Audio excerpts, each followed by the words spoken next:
우리가 썬바를 눌러서 줄을 바닥으로 뭐 40m든 50m든 100m든 내린 다음에 낚시를 하다가 줄을 이제 회수하면 이 합사 표면에 바닷물이 묻은 채로 올라오죠. 그래서 뭐 낚싯대 끝에서부터 1번 가이드부터 쭉 가이드를 거치면서 일부분은 가이드를 통해서 로드로 떨어지기도 하지만 또 상당 부분은 이쪽 이 레벨 와인데 라인 가이드까지 와서 이쪽에서 이제 접촉하면서 바닷물이 이렇게 아래로 흐르게 되죠. 그러면 바닷물이 이 레벨 와인더 밑에 있는 웜기어, 이 웜기어를 타고 이 좌우 쪽으로 양쪽 끝으로 이렇게 스며들게 되죠. 이 양 끝에는 작은 베어링이 양쪽에 하나씩 있는데요. 이 베어링으로 이제 바닷물이 들어와서 손상의 원인을 제공하죠. 또 하나는 이동 중에 바닷물에 오염되는 겁니다. 이 로드에 이렇게 예를 들면 로드에 릴을 장착하고 배에 있는 로드 홀더에 이렇게 꽂아 놓으면 포인트 이동을 할 때 배 앞전에 부딪힌 파도가 바람에 배가 전진하니까 바람에 의해서 릴을 치게 되죠. 그랬을 때 이 릴에 있는 이런 구멍들, 이 점검구 오일 급유구인데 일로 통해서 들어가죠. 또 하나 릴 몸체 전체에 묻었던 바닷물들이 이 압력에 의해서 바람에 의해서 스풀과 바지 사이의 틈으로 스며들게 됩니다. 이렇게 되면 바닷물이 이 스풀 축을 타고 몇 개의 베어링을 오염시키게 되는 거죠. 가장 많이 오염되는 베어링이 이 피니언 기어의 한쪽을 잡아주는 78번 베어링입니다. 78번 베어링은 뭐냐면 스풀 축이 이 몸통을 관통해서 처음 접하는 베어링이 78번 베어링입니다. 200번 PG에 들어있는 베어링 중에 가장 규격이 큰 건데요. 내경 8mm, 외경 12mm, 두께 3.5mm짜리 베어링인데요. 몇 번 사용하지 않은 릴이라도 점검을 해보면 가장 그 오염이 심해서 교체해야 된다고 하는 베어링이 이 78번 베어링입니다. 피니언 기어를 잡아주는 78번 베어링은 이 부분들을 다 분해해야 되기 때문에 급유하기가 쉽지 않습니다. 물론 스풀 반대쪽에서 이 몸체 안쪽에서 급유하는 방법이 있긴 하지만 효과적으로 급유가 잘 되지 않죠. 다음에 마지막으로 이제 많이 오염되는 베어링이 부분이 핸들 그립에 있는 베어링입니다. 이게 뭐 일단 외부에 이렇게 돌출되어 있으니까 파도에 맞기 쉽고 오염되기 쉽고 손에 묻은 뭐 여러 가지 오물도 오염되고요. PG 같은 경우에 트윈 핸들인데 이 각각 핸들에 베어링이 2개씩 들어가 있습니다. 축의 아래 위로 이 7번 베어링이죠. 이 2개씩 들어있는데 이 베어링이 가장 잘 오염되는 거죠. 앞에서 말씀드렸던 이 스풀 축을 오염시키는 부분에 대해서 좀 더 설명을 드리면 일단 베어링을 이 스풀을 빼보도록 하겠습니다. 자, 스풀을 분해할 때는 먼저 이 캐스팅 컨트롤 캡, 우리는 이걸 미케니컬 브레이크라고 하는데 정확한 영어 표현은 캐스팅 컨트롤입니다. 이걸 이렇게 조이면 시계 방향으로요. 조이면 스풀 축을 이렇게 누르기 때문에 이 캡이요.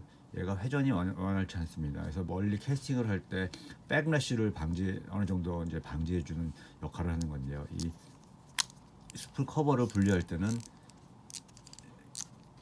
캐스팅 컨트롤 캡을 좀 충분히 풀어서 이쪽에 압력이 걸리지 않게 하고 이 레버를 제낍니다. 그러면 이제 이 안에 클로즈 오픈이라고 되어 있는 거를 제낍니다.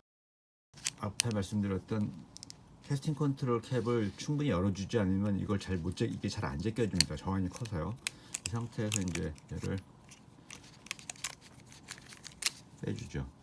자, 이 베어링 하나 보이시나요? 여기 베어링 하나 보이시죠? 이 베어링. 이 스풀 자체에는 보시는 것처럼 아무런 베어링이 없습니다.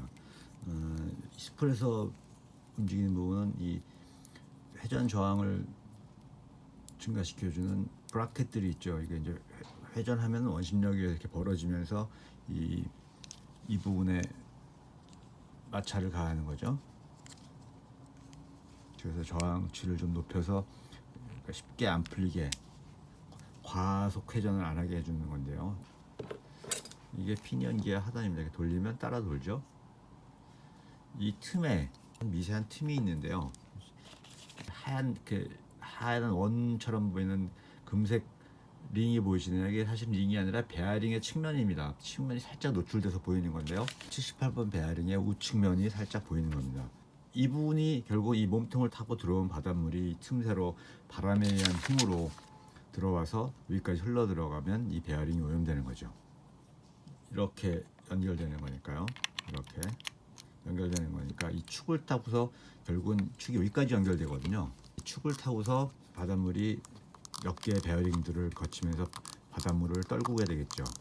이 베어링, 이게 제일 끝단에 있는 베어링인데요. 여기 베어링이 있고 이 안쪽에 베어링이 하나 더 있습니다. 스풀 축이 일로 통과해서 이렇게 여기까지 와서 이렇게 오는 거죠. 베어링 3개를 거치게 되죠. 1개, 2개, 3개. 이 베어링이 이 78번 베어링 다음으로 오염될 가능성이 높아 보이지만 실제로 릴을 열어보면 이 베어링은 거의 오염이 없습니다.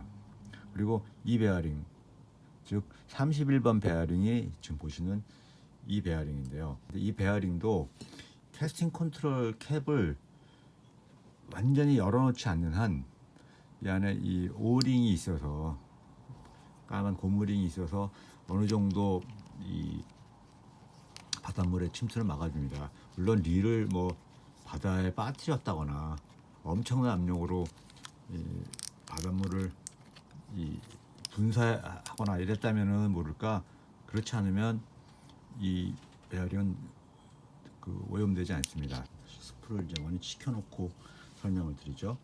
릴에서 스프리 없는 상태로 회전하게 되면 피니언 기어나 이 내부가 의외로 또 뭐 이상이 생길 수도 있다고 하니까, 자, 어느 정도 캐스팅 컨트롤 캡을 풀어준 상태에서 얘를 닫죠. 보시는 것처럼 이렇게